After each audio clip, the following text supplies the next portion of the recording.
పవన్ కళ్యాణ్ గారు, deputy CM గారు, మాకు ఈ ప్రేరణ సుబ్రహ్మణ్య స్వామి షష్ఠి రోజులు పెట్టే మహాప్రభు.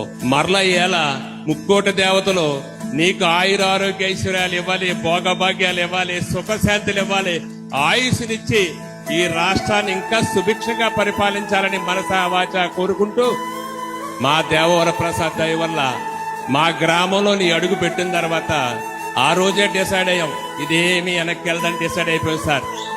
మీరు 45 రోజులు టైం ఇచ్చారు, కానీ మాకు చేసింది, మీరు చేసింది ఏంటంటే 34 రోజుల్లోప్పుడే పని స్టార్ట్ చేశారు మహాప్రభు. మీకు ఏ రకంగా ఏ తీరాన్ని మీకు రుణం తీర్చుకోవాలో మాకు అర్థం కావట్లేదు. ఒకటి, పుత్రుడు పుట్టినప్పుడు కాదు ఆ పుత్రోత్సాహం, ఆ పుత్రుడిని 10 మంది పొగిడినప్పుడే ఆ పుత్రోత్సాహం ఏంటో తెలుస్తుంది. అంజనాదేవి నీకు ఏ టైంకి అందో మాకు తెలియదు, కానీ మా గ్రామంలో అడుగుపెట్టి ఈ 13 గ్రామాలు అనుకుంటున్నామో స్వామి, కాదు 13 కాదు, ఇంకో 22 వేసుకుంటే టోటల్ గా రాజోల నియోజకవర్గాన్ని బాగు చేయాల్సిన బాధ్యత మీ మీద ఉంది.